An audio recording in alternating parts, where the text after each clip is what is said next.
Pak Rungkad tertangkap oleh suku pedalaman misterius yang belum pernah berinteraksi dengan dunia luar. Suku ini percaya bahwa Pak Rungkad adalah sosok yang telah ditakdirkan untuk datang, sebuah figur dalam ramalan leluhur mereka. Uniknya, saat mereka mencoba melumpuhkan Pak Rungkad dengan panah beracun, tak satu pun mengenai tubuhnya. Yang tertembus hanyalah HP Bang Topan yang digantung. Kejadian itu membuat suku tersebut semakin yakin bahwa Pak Rungkad adalah sosok sakral, karena tidak terluka oleh senjata mereka. Sementara itu, geng 4G merasa ada yang tidak beres. Mereka menyadari Pak Rungkad tidak kembali tepat waktu. Ketegangan meningkat ketika Peot tiba-tiba jatuh sakit dan tergeletak lemas di tanah. Robi dan Kona memutuskan untuk tinggal dan merawat Peot. Sementara Bang Topan dan Dhot mengambil inisiatif untuk mencari Pak Rungkad di pedalaman. Bang Topan dan Dhot menembus rimba, mengikuti jejak samar yang ditinggalkan. Setelah perjalanan melelahkan dan melewati berbagai rintangan alam, mereka akhirnya menemukan sebuah desa tersembunyi yang dikelilingi oleh pagar kayu tinggi dan dijaga ketat oleh para pria bersenjata panah. Dari balik semak, mereka mengintip dan melihat Pak Rungkad sedang duduk di sebuah altar, dihormati layaknya dewa oleh suku tersebut.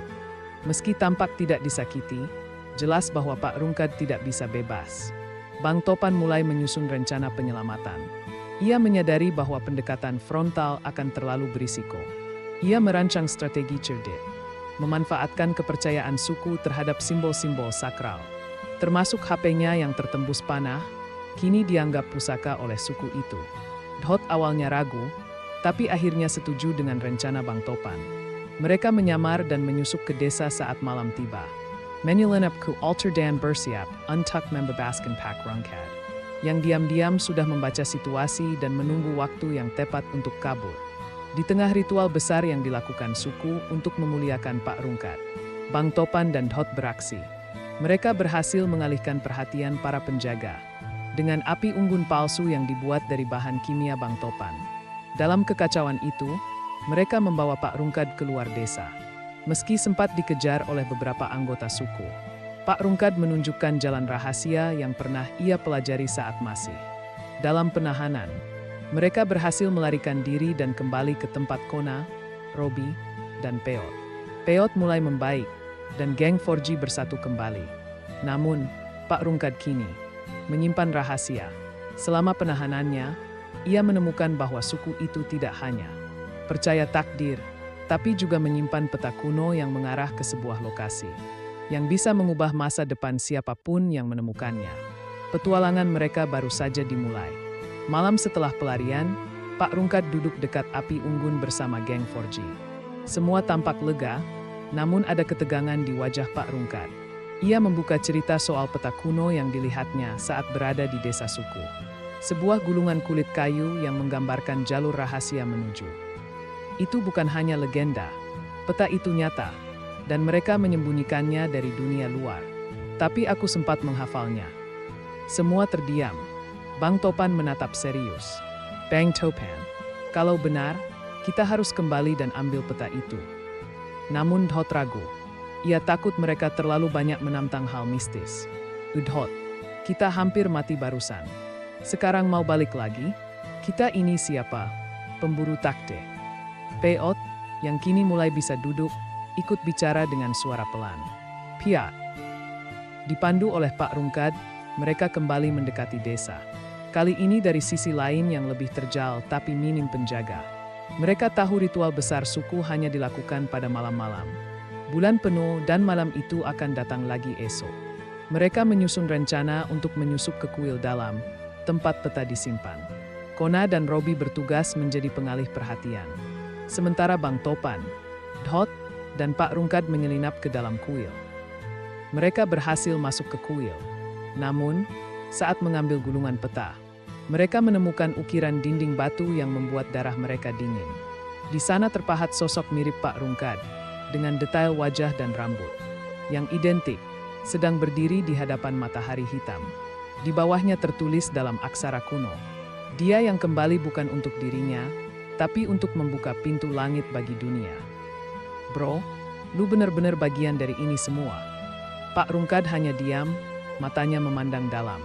seolah mulai mengingat sesuatu dari masa lalu yang selama ini terkunci.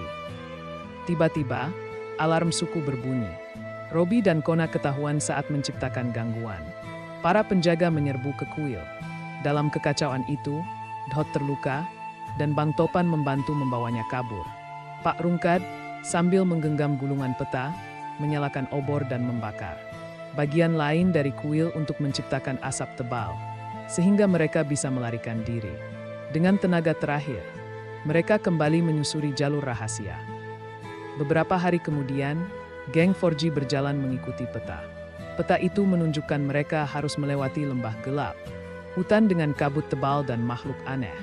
Mereka menghadapi tantangan, batin masing-masing di dalam kabut, visi masa lalu, ketakutan terdalam, dan pilihan-pilihan sulit. Pak Rungkad terlihat semakin berubah. Ia mulai mengucap kalimat-kalimat dalam bahasa suku yang bahkan ia sendiri tidak pelajari. Seolah ada sesuatu di dalam dirinya yang sedang bangkit. Akhirnya mereka tiba di gerbang batu raksasa yang tertutup rapat. Di tengahnya ada lubang kecil berbentuk simbol aneh. Dan ternyata cocok sempurna di lubang itu. Saat liontin itu ditempatkan, gerbang terbuka, dan cahaya menyilaukan menyambut mereka. Dan Pak Rungkad harus memilih, menyelamatkan dunia, atau dirinya sendiri. Saat gerbang terbuka sepenuhnya, cahaya putih keperakan menyelimuti tubuh mereka. Dalam Sikjap, seluruh gang 4G tak lagi berdiri di hadapan pintu batu, melainkan di sebuah ruang luas tanpa dinding, tanpa langit. Hanya permukaan air yang memantulkan siluet mereka sendiri. Waktu seperti berhenti. Hening. Hanya suara detak jantung. Mereka masing-masing yang terdengar. Pak Rungkad melangkah maju. Suara gaib menggema dari segala arah. Engkau telah kembali, penjaga cahaya. Tapi pertanyaannya bukan lagi siapa engkau, melainkan apa pilihanmu. Dari permukaan air, muncul 3 sosok bayangan dari masa lalu Pak Rungkad. Ibunya yang dulu menghilang secara misterius saat ia masih kecil. Dirinya yang muda, saat pertama kali mengembara demi mencari makna hidup. Dan sosok gelap, dirinya yang telah menyerah pada ambisi dan kekuasaan. Pak Rungkad Jamatar. Air mata mengalir tanpa ia sadari. Payangan jalap, ambil takdirmu. Yuba dunia, kuasai segalanya. Kau bisa menyelamatkan mereka semua, asal kau jadi satu-satunya pemegang kuasa. Bayangan ibu, takdir sejati bukan diambil tapi dijalani. Nah, sementara itu, di pinggir dimensi itu, geng 4G melihat tubuh Pak Rungkad bersinar perlahan. Mereka memanggilnya, tapi suara mereka tak menjangkau dimensi kesadaran tempat Pak Rungkad diuji.